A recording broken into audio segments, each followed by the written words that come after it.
Hello everyone. इस video में हम लोग इंडियन बैंकिंग सेक्टर के बारे में बात करेंगे। और इंडियन बैंकिंग सेक्टर में चार बड़े बैंक जिनके बारे में बात करेंगे वो है state bank of India, Punjab national bank, bank of Baroda और कैनरा। अगर आपने लास्ट 6 महीने में पीएसयू बैंकिंग को फॉलो किया होगा तो आपने देखा होगा कि 6 महीने में इन बैंकिंग सेक्टर में बहुत अच्छी रैली आई है।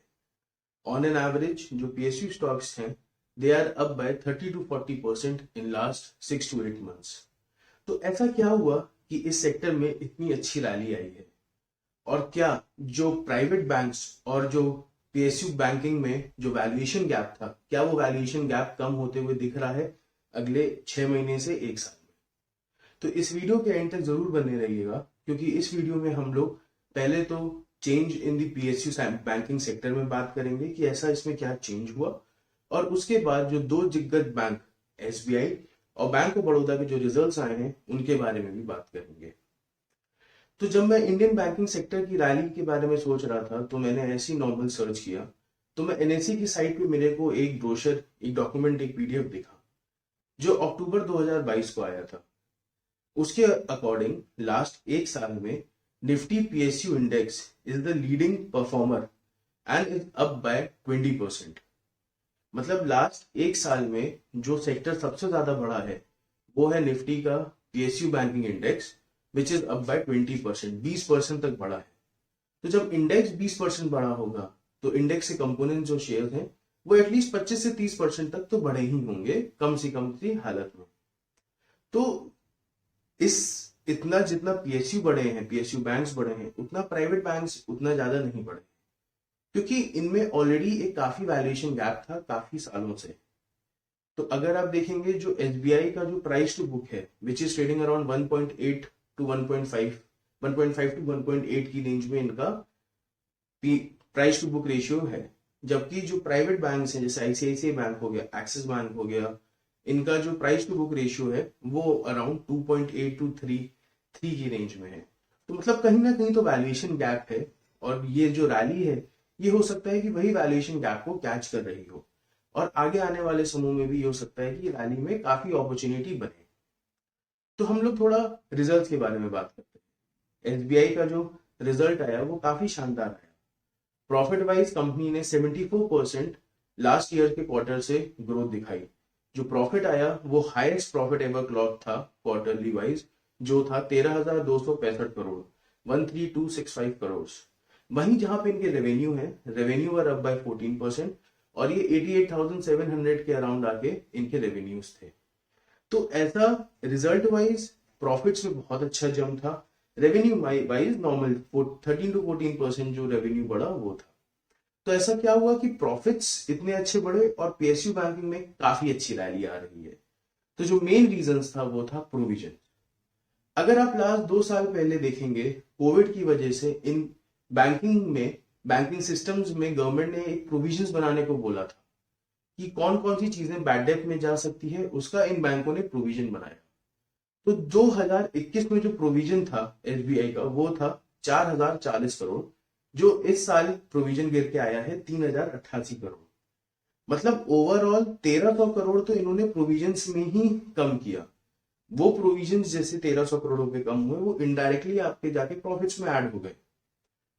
पहले आप सोचते थे कि मेरा 4,000 करोड़ रुपए तक डूब सकता है, बट इस साल आपको लगता है कि नहीं, इकोनॉमी स्ट्रांग है, फ्लोज अच्छे हैं, मार्केट में पैसा अच्छा है, तो 4,000 नहीं 3,000 करोड़ रुपए करीब डूबने के आपने प्रोविजंस बनाए हैं। जो 1,300 करोड़ का जो फॉल ऑफ प्रोविजन था इसने भी काफी बूस्ट किया। Plus net interest income, net interest margin, जो आपके जो इंटरेस्ट से जो ये कमाते हैं वो 11% से बढ़े। तो लास्ट ईयर इसी क्वार्टर में जो नेट इंटरेस्ट इनकम्स थे वो थे 31184 करोड़, जो बढ़ के 35,000 करोड़ के आसपास आ गए हैं। तो इसमें भी डिसेंट जम था 11% का। सिमिलरली अगर आप एसबीआई के अलावा अगर आप बैंक ऑफ बड़ौदा में भी देखेंगे तो बैंक ऑफ बड़ौदा के जो प्रॉफिट्स थे दे वर अप बाय 60%।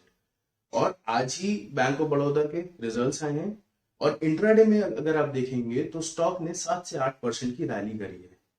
तो जब रैली की है, रिजल्ट अच्छे आए हैं, तो ऐसा क्या हुआ कि इतनी रैली करने के बाद भी सस्टेनेबल रैली बन सकती है कि नहीं? तो रिजल्ट के अकॉर्डिंग प्रॉफिटेबिलिटी में 60% का जंप था, 3300 करोड़ के अराउंड प्रॉफिट आए हैं, रेवेन्यू इनका 23,000 करोड़ के आसपास आया है। तो इनके में भी वही सेम चीज थी जो एसबीआई में थी। जो प्रोविजंस थे लास्ट ईयर, इनके जो प्रोविजंस थे वो थे 2700 करोड़, जो गिर के हो गए 1600 करोड़। तो 1100 करोड़ का तो प्रोविजन ही इन्होंने कम किया, प्लस नेट इंटरेस्ट इनकम इनकी काफी अच्छी थी, वो 34% से इंक्रीज करके 10,700 करोड़ के अराउंड आ गई है।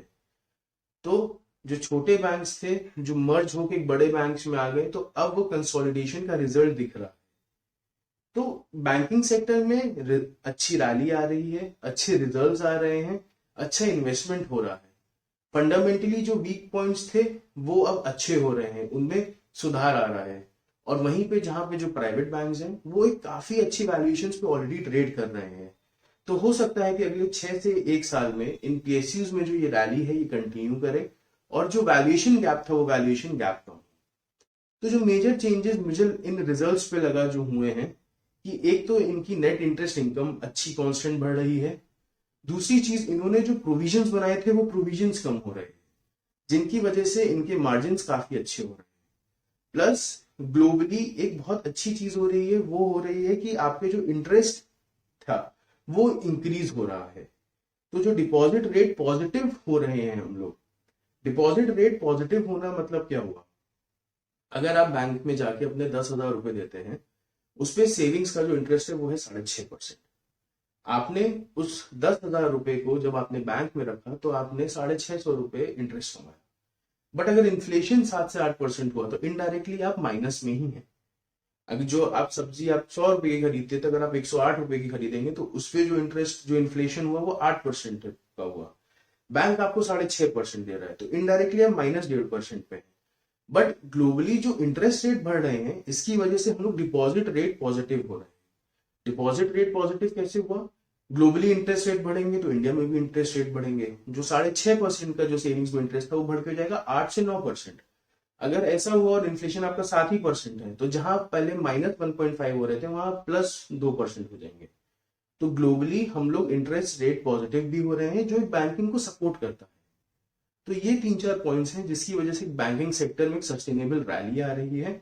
और अगर ये रैली कंटिन्यू रही तो हो सकता है कि काफी अच्छे रिटर्न्स शॉर्ट टर्म से मीडियम टर्म में इन्वेस्टर्स को देके जाए।